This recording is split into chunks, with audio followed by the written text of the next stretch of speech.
안녕하세요 여러분, 존보입니다. 자, 이번 시간은 제가 그 공지사항을 조금 말씀을 좀 드리고 여러분들께서 보유하고 계신 종목과 채널에서 언급하고 있는 종목들을 리뷰를 좀 하도록 하겠습니다.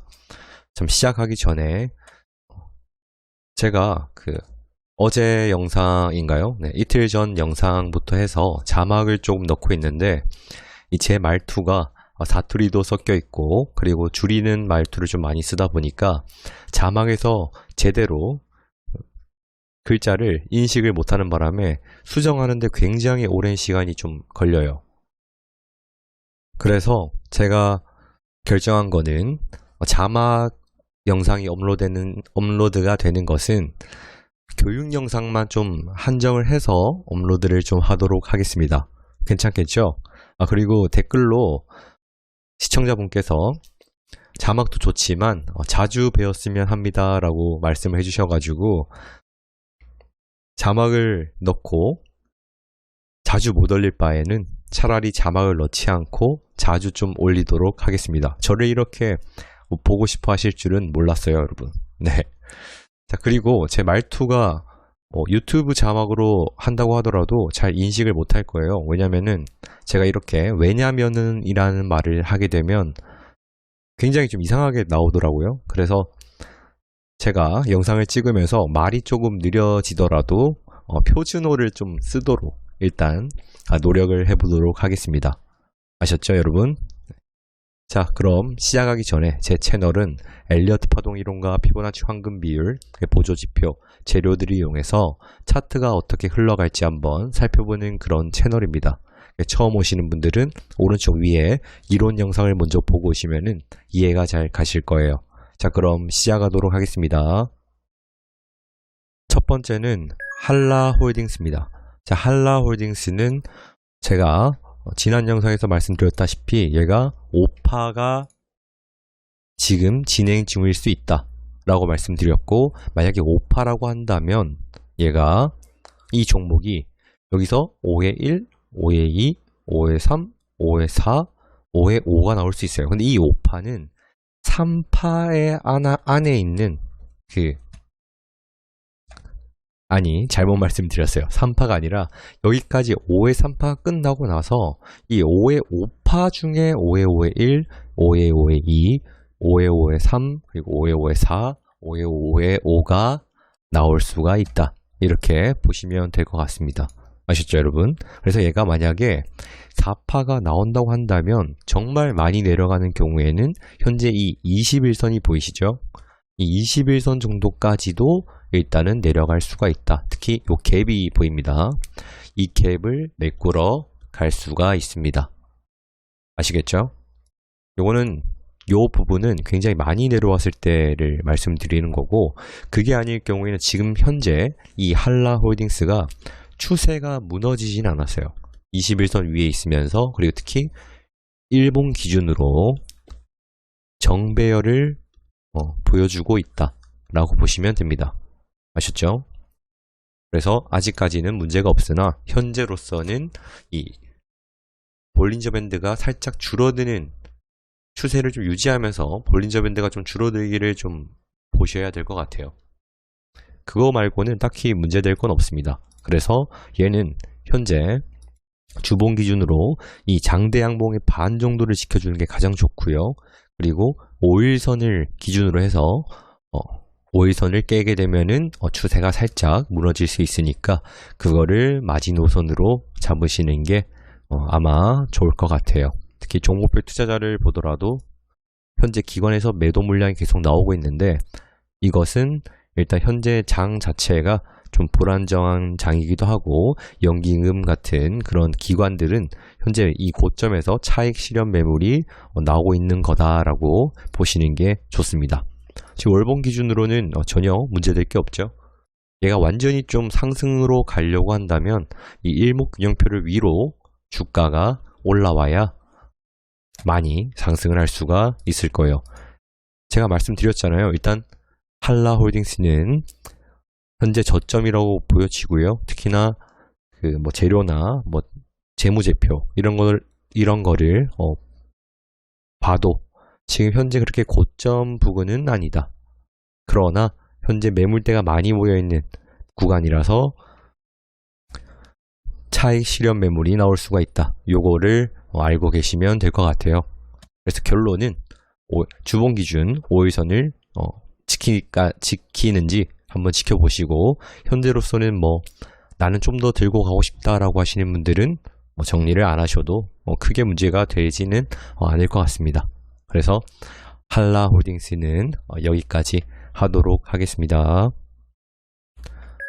네, 다음은 KHENT입니다. KHENT는 제가 어제 아래 영상으로 말씀드렸죠. 여기 일본 기준으로 거래량이 제일 많이 터진 구간의 시가 부분, 이 부분이죠.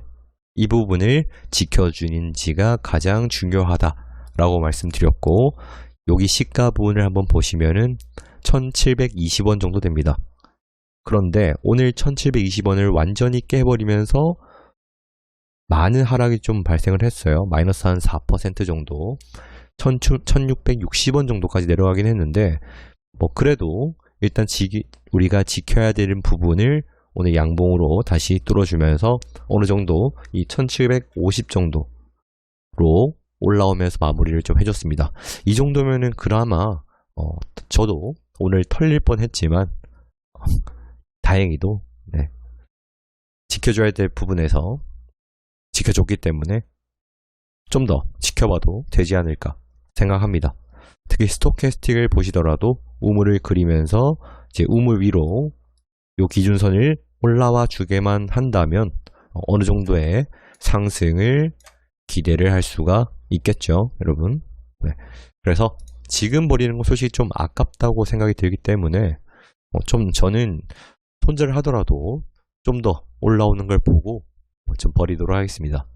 많이 올라오면 더 좋고요. 이제 마지막으로 종목별 투자자를 보게 되면 외국인에서 갑자기 또 매수가 들어오고 있고요. 특히 기타 법인도 같이 들어오고 있고, 이 외국인이 또 단타를 칠지는 알 수는 없으나 현재로서는 괜찮다라고 보시면 될 것 같습니다. 지금 공시 나온 것도 없고요. 그래서 이번 주에 어떻게 또 흘러갈지, 얘가 지지하는 구간에서 반등을 할지 계속해서 지켜보도록 하겠습니다. 그래서 KHENT는 여기까지 하도록 하겠습니다. 네, 다음은 우리넷입니다. 우리넷 같은 경우에는 일본 기준으로 봤을 때 굉장히 많은 곳을 지지를 해줬던 그런 박스권이라고 보시면 돼요. 이렇게 한 번, 두 번, 그리고 세 번, 그리고 이렇게 네 번, 다섯 번 하면서 계속해서 이 부분을 지지를 잘 해주고 있습니다. 그렇기 때문에 지금 현재 여러분들 이 가격이 여러분들 매수 가격이랑 거의 비슷하다고 저는 보여지거든요. 한 번 8,100원 정도까지 많이 내려오긴 했는데 현재로서는 여러분들 한 9,000원대인가요? 어찌됐든 그렇게 큰 손실은 아닐 거라고 생각이 듭니다. 오늘 9,000원 위로 잠시 올라오긴 했는데 이 위에 매물대가 많다 보니까 윗꼬리를 좀 달면서 일단 내려오긴 했어요. 그러나 일단 얘도 지금 현재 추세는 나쁘지 않습니다. 나쁘지 않고요. 왜냐하면 일단 얘가 이 241선 1년 평균선이라고 하죠, 여러분.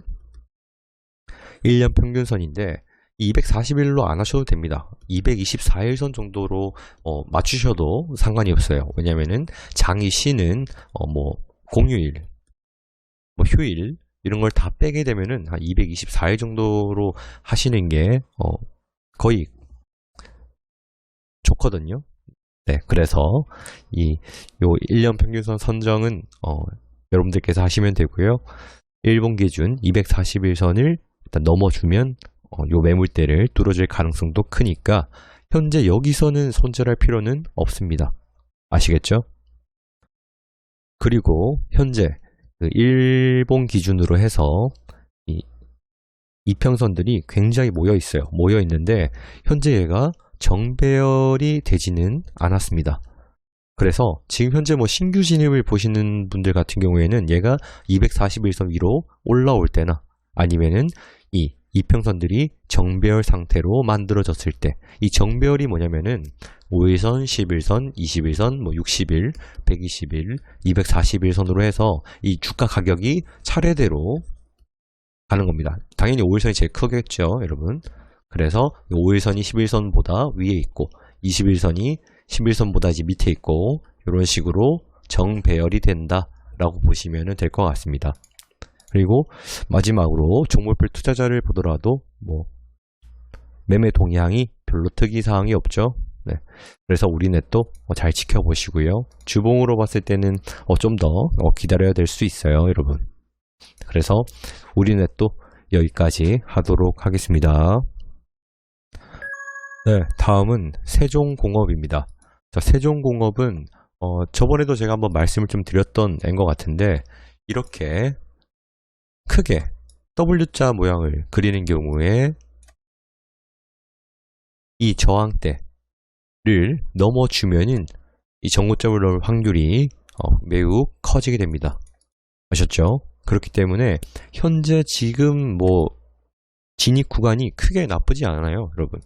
그래서 이렇게 고점일 때는 이 W 투바닥을 찍고 저항선을 넘어서 크게 올라가는지 한번 공부를 한번 해보시면은 좋을 것 같습니다. 저도 공부를 할 거고요. 특히나 지금 이 구간이 21선 위에서 추세를 유지를 해주고 그리고 볼린저 밴드가 이 줄어든 상태에서 이 스토캐스틱도 이 반을 넘어준 상태 그리고 RSI도 아직 과매수는 아니지만 어느 정도 높은 상태를 유지해주고 있고 특히 상한선을 건드리고 있기 때문에 짧게 스윙으로 한번 잘 보셔도 괜찮을 것 같아요. 그리고 일본 기준으로 봤을 때 현재 거의 정배열 상태거든요. 거의 정배열이에요. 여기서 주가가 조금만 더 올려준다면은 지금 11선과 21선의 가격이 같은 상태이기 때문에 이 11선이 21선보다 커지게 된다면 현재 5, 10, 20, 60, 120, 240으로 해서 이게 아마 정배열로 지금 현재 나오게 될 겁니다. 그러면은 주가가 정배열일 때는 주가가 상승할 확률이 높기 때문에 한번 공부를 하시는 게 좋을 것 같습니다. 아시겠죠? 마지막으로 종목별 투자자를 보게 되면 기관 수급 들어오고 있고요. 딱히 크게 나쁘지 않네요. 네. 요거는 참고를 해주세요, 여러분. 그래서 세종공업도 여기까지 하도록 하겠습니다. 네, 다음은 진에어입니다. 진에어는 현재 대한항공도 마찬가지겠지만 위드 코로나로 인해서 주가가 좀 많이 오른 상태죠. 오른 상태고 얘를 파동으로 먼저 본다면 여기가 C일 거예요. C. 그리고 1파. 그리고 2파. 그리고 나서 얘가 좀 헷갈립니다. 여기서 얘가 3파일 수 있고 얘 4 다음에 얘가 5파가 될 수가 있습니다. 아셨죠? 요거는 계산을 좀 해보셔야 되는데 제가 대충 계산을 한번 해봤었는데 어떻게 되냐면 1파에 2파, 1파, 2파죠. 여기서 3파의 상승폭은 1파 상승폭의 1.618배만큼 거의 상승을 한다 라고 해서 여기 계산을 좀 해보면은 거의 19,000 얼마 정도가 나옵니다. 그렇게 되면 얘가 3파가 돼도 이상하진 않습니다. 그리고 나서 지금 4파를 계산을 해보면